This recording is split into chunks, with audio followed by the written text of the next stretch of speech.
Welcome to MR9 news. దోపిడీ అరాచక పాలనకు అంతం పలుకుదాం. మార్కాపురం నియోజకవర్గ తెలుగుదేశం పార్టీ అభ్యర్థి కందుల నారాయణ రెడ్డి ఈరోజు మార్కాపురం నియోజకవర్గంలో మార్కాపురం పట్టణంలో మార్కాపురం మండలం తర్లుపాడు మండలాల తెలుగుదేశం పార్టీ విస్తృత స్థాయి సమావేశం ఈరోజు మార్కాపురం నియోజకవర్గ తెలుగుదేశం పార్టీ అభ్యర్థి కందుల నారాయణ రెడ్డి ఆధ్వర్యంలో వారి స్వగృహం వద్ద జరిగింది. ఈ సందర్భంగా వారు మాట్లాడుతూ శంకారావం బాట్ రిజిస్ట్రేషన్లు బూత్ కన్వీనర్లు 3 రోజుల్లో తక్షణమే పూర్తి చేయాలని, బూత్ కన్వీనర్లు, యూనిట్ ఇన్ఛార్జీలు, క్లస్టర్ ఇన్ఛార్జీలు తమ పరిధిలోని బూత్లలో ప్రతి ఇంటికి వెళ్లి వైసీపీ అరాచకాల గురించి చెప్పాలని, వచ్చే ఎన్నికల్లో తెలుగుదేశం పార్టీకి ఓటు వేయకపోతే మార్కాపురం ప్రత్యేక జిల్లా రాదని, వెలుగొండ ప్రాజెక్టు పూర్తి కాదు అన్నారు.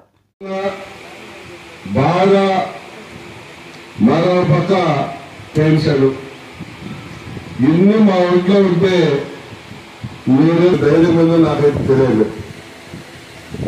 బూత్ కమిటీ సభ్యులు వేసుకున్నాం, బూత్ కమిటీ ఇన్ఛార్జీలు వేసాం.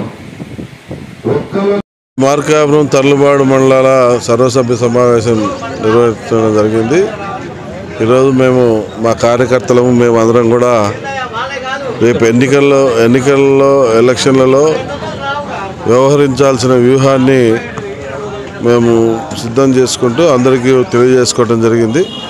మా యొక్క కార్యకర్తలు తెలుగుదేశం, బీజేపీ, జనసేనల ఉమ్మడి అభ్యర్థిగా నన్ను గెలిపించేదానికి మా కార్యకర్తలు ఎంతో ఉత్సాహంతో ఊళ్ళూరుతూ ఉన్నారు.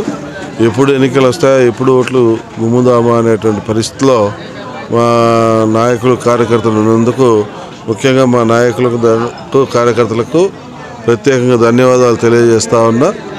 ముఖ్యంగా ఈ వెలుగొండ ప్రాజెక్టు విషయంలో కానీ, జిల్లా విషయంలో కానీ ఈ ప్రాంత ప్రజలకు చేసినటువంటి అన్యాయం మేము ప్రజలకు తీసుకుపోదలుచుకున్నాం.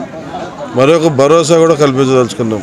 తెలుగుదేశం పార్టీ అభ్యర్థిగా నేను గెలిచిన వెంటనే మార్కాపురం జిల్లా చేయించడం, అలాగే సంవత్సరం లోపల వెలుగొండ జిల్లాని పొలాల్లోకి తీసుకురావటం అనేది లక్ష్యంగా పెట్టుకుని మేము పనిచేయబోతా ఉన్నాం.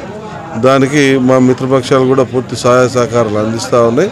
తప్పకుండా మేము తెలుగుదేశం పార్టీ విజయానికి, తెలుగుదేశం పార్టీ అభ్యర్థిగా నన్ను గెలిపించేదానికి మా వాళ్ళందరూ కష్టపడి పనిచేస్తామని హామీ ఇచ్చారు. వారికి హృదయపూర్వకంగా అభినందనలు, నమస్కారాలు తెలియజేసుకుంటా ఉన్నా.